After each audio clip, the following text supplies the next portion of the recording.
the budget reconciliation bill that the Republicans are trying to force through Congress, is now under scrutiny from the Senate Parliamentarian. Let me remind you again who the Senate Parliamentarian is.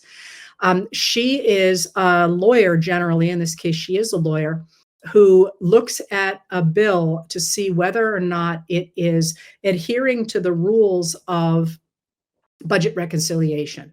Have they shoved stuff in there that does not belong there? Because what can go through the Senate under the rules, under budget reconciliation rules, are measures that have very strict requirements that can only have to do with the budget. And so both parties try and shove stuff into budget reconciliation bills because they can't be filibustered, that really don't belong there. And so she's been going through it and saying, now you can't put that in there, now you can't put that in there, now you can't put that in there. She's cut out a lot of stuff that people like me found very problematic. Before you send up skyrockets, however, the Senate is not obliged to listen to the Senate Parliamentarian. They usually do, but they don't have to. And their argument would be, well, she doesn't know what she's talking about. We're going to go ahead and pass this, and then we're going to test it out in court.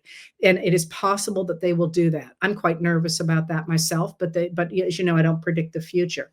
So that's where the bill is right now. Keep calling, keep putting on pressure. It is extremely unpopular. The bill is. The other thing you asked about was the Supreme Court decision of yesterday on the shadow docket, or the emergency docket, which means that the majority of the Supreme Court decided it without hearings and without explaining why they why they came down the way they did. And that was a decision that said that it was lawful for the administration to send migrants to the United States, to countries other than their country of origin, including war-torn countries, because the administration is trying to they're trying to make lives for migrants so miserable that they stop coming. That's the plan. The idea is to send people to countries where they don't speak the language, they're in the middle of a war, they're in danger, so that it sends a signal to other migrants not to come to the US. And lower courts have said you can't do that. And the Supreme Court has just said, oh, yes, you can, at least for now. And that, I think, again, goes back to the dominance politics that the 6 members of the Supreme Court adhere to. The idea that if you are not a white man, if you're a migrant, a person of color, you don't have rights. You don't have the same rights that a white male American does. And so I'm seeing that same pattern there. Now, there's a lot of the immigration stuff that is deeply, deeply problematic. And again, I'm still trying to play with it and fit it into worldviews, because that's kind of what I do, is figure out how people are thinking about the world.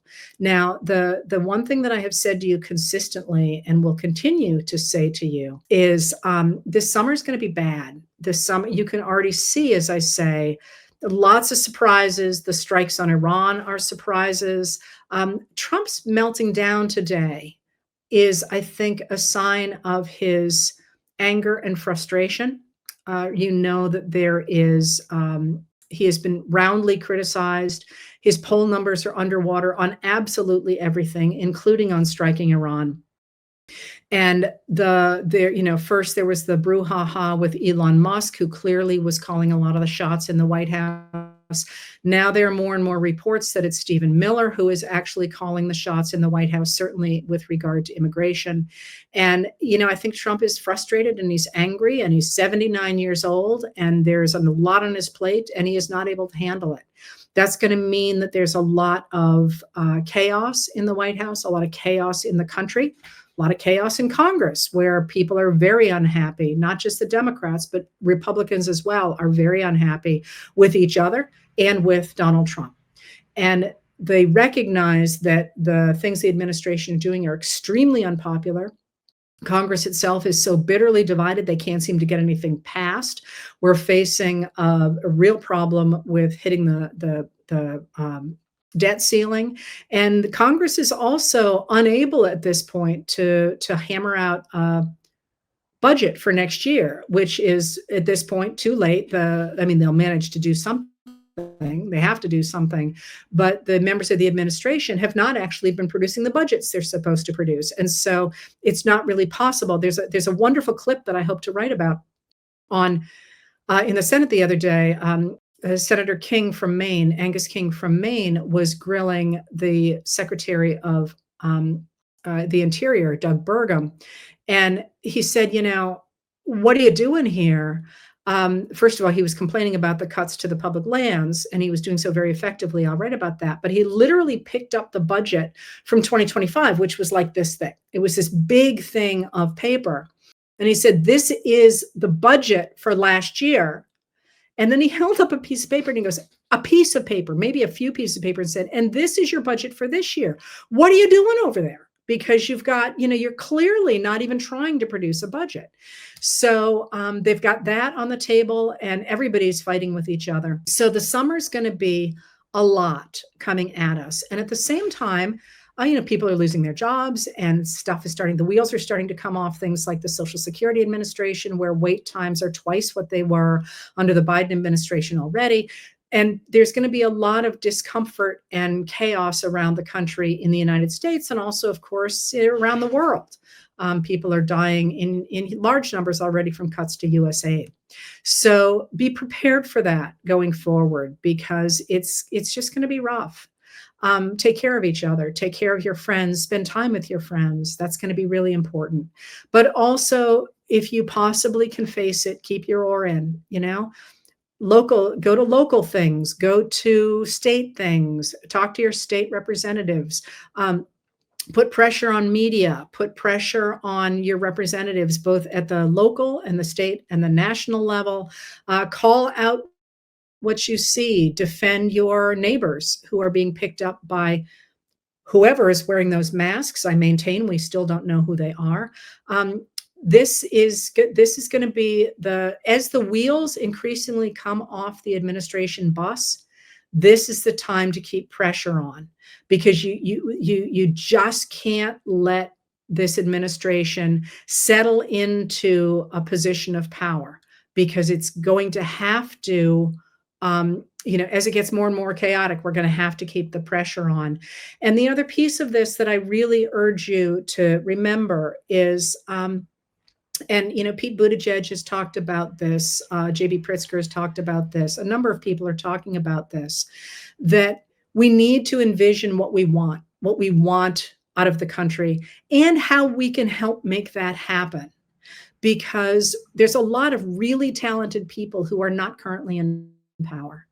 And that's a good thing, because we are able to articulate what we might want. What does that look like? What are your issues? What do you want to see fixed? What do you want to see invested in?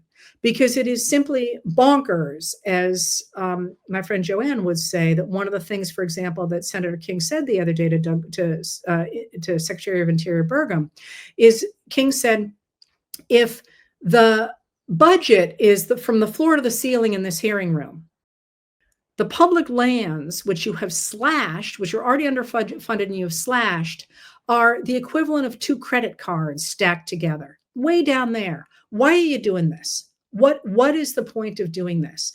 And I think that's the question we all have to be asking ourselves, is what is the point of our government and what do we want out of it? What do we want to fund? There's an awful lot of stuff being funded now that I sure don't feel good about.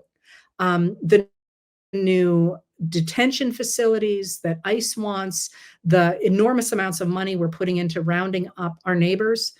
Those are our tax dollars. That's our money that this administration is choosing to spend in those ways. The military parades.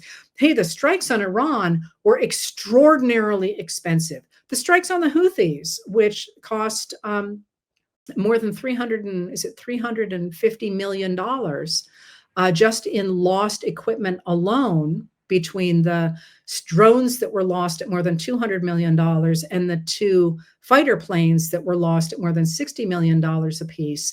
That didn't even open up the Red Sea again to American traffic. So I think we need to think about how we want to be spending our money and investing in the organizations, both our time and our money and our support, in ways they can do that. And that's, I think, really important, because we're going to have to be able to articulate that when the wheels really do come off this bus, as they seem to be doing.